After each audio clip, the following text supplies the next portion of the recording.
الحمدللہ رب العالمین والصلاة والسلام علی سید المرسلین وعلی آلہ وصحبہ اجمعین۔ حالت احرام میں کون سی چیزیں ممنوع ہیں، کون سی چیزیں ناجائز ہیں؟ تو سب سے پہلے تو یہ معلوم ہونا چاہیے کہ بالوں کو کاٹا نہیں جا سکتا، نوچا نہیں جا سکتا، اکھیڑا نہیں جا سکتا، جیسا کہ سورۃ البقرہ میں آیت نمبر 196 میں اللہ سبحانہ و تعالیٰ نے فرمایا ہے۔ لیکن اگر بیماری ہو جائے، عذر ہے، اور سر میں اگر جوئیں پڑ گئی ہیں یا کوئی اور چیز ہے، خارش ہو گئی ہے، اسکن ریش ہے، تو پھر ایسی صورت میں سر منڈوایا جا سکتا ہے، لیکن پھر اس کا کفارہ آپ کو ادا کرنا ہوگا۔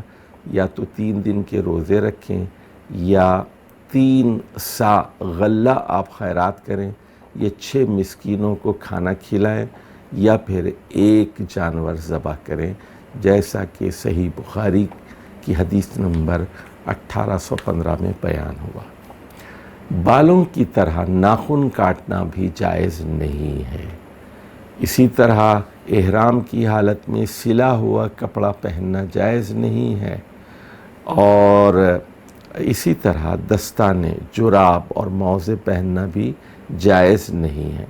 البتہ اگر کسی کے پاس جوتا ہے تو وہ پھر جوتے کو ٹخنوں تک کاٹ کر پہن سکتا ہے۔ مردوں کے لیے حالت احرام میں سر ڈھانکنا جائز نہیں ہے، ٹوپی اور پگڑی نہیں پہنی جا سکتی۔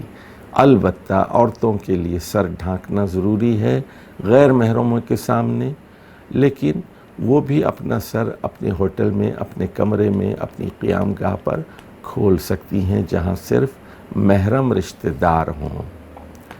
احرام کے بعد خوشبو لگانا جائز نہیں ہے، یعنی احرام کی نیت کرنے کے بعد خوشبو نہیں لگائی جا سکتی، اور یہ پابندی اسی وقت ختم ہوگی جب آپ کا عمرہ ختم ہو جائے گا اور آپ سر منڈوا لیں گے، یا پھر 10 تاریخ کو جمرہ عقبہ پر رمی کے بعد آپ قربانی کریں گے، قربانی کے بعد پھر آپ سر منڈوائیں گے، اس کے بعد خوشبو لگائی جا سکتی ہے۔ صحیح بخاری کی حدیث کہتی ہے کہ عورت کے لیے دستانے اور نقاب یا برقع اوڑھنا حالت احرام میں جائز نہیں ہے۔ البتہ اگر سامنے سے قافلے گزر رہے ہوں مردوں کے اور وہ خواتین کی طرف دیکھ رہے ہوں تو درمیان میں چادر لٹکائی جا سکتی ہے۔ معلوم ہونا چاہیے جیسا کہ اللہ تعالیٰ نے سورۃ المائدہ کی آیت نمبر 95 اور 96 میں بیان کیا کہ حالت احرام میں خشکی کا شکار جائز نہیں ہے، خشکی کے جانور۔ البتہ سمندری شکار جائز ہے، یعنی مچھلی اور جھینگا وغیرہ اس طرح کی چیزیں حالت احرام میں پکڑی جا سکتی ہیں، شکار کیا جا سکتا ہے، لیکن خشکی کا شکار جائز نہیں ہے۔ اور جیسا کہ سورۃ البقرہ کی آیت نمبر 197 میں ہے اور بخاری میں بھی ہے کہ نافرمانی، فسق اور بدکاری حالت احرام میں مزید گناہ کا باعث بن جاتی ہے۔ عام صورتوں میں بھی جائز نہیں ہے، لیکن احرام کے بعد اس گناہ کی شدت میں اضافہ ہو جاتا ہے۔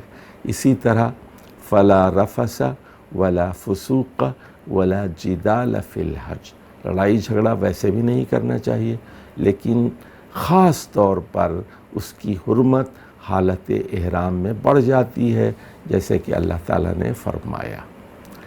اور صحیح مسلم کی حدیث ہے کہ حالت احرام میں نکاح کرنا بھی جائز نہیں ہے، نکاح کرانا بھی جائز نہیں ہے، اور نکاح کا پیغام بھیجنا بھی جائز نہیں ہے۔ سورۃ البقرہ کی آیت سے یہ بات بھی معلوم ہوتی ہے، فلا رفث، رفث سے مراد جنسی افعال ہیں، تو جمع اور اس کی طرف مائل کرنے والے افعال بھی جائز نہیں ہیں۔ اور حدود حرم کے اندر وہاں پر درخت کاٹنا، گھاس کاٹنا بھی جائز نہیں ہے۔ نبی اکرم صلی اللہ علیہ وسلم نے حضرت عباس کی گزارش پر اس قر گھاس کی اجازت دی تھی، کیونکہ یہ اہل مکہ کی اس زمانے میں ایک ضرورت تھی۔ اس کے علاوہ درخت نہیں کاٹے جا سکتے۔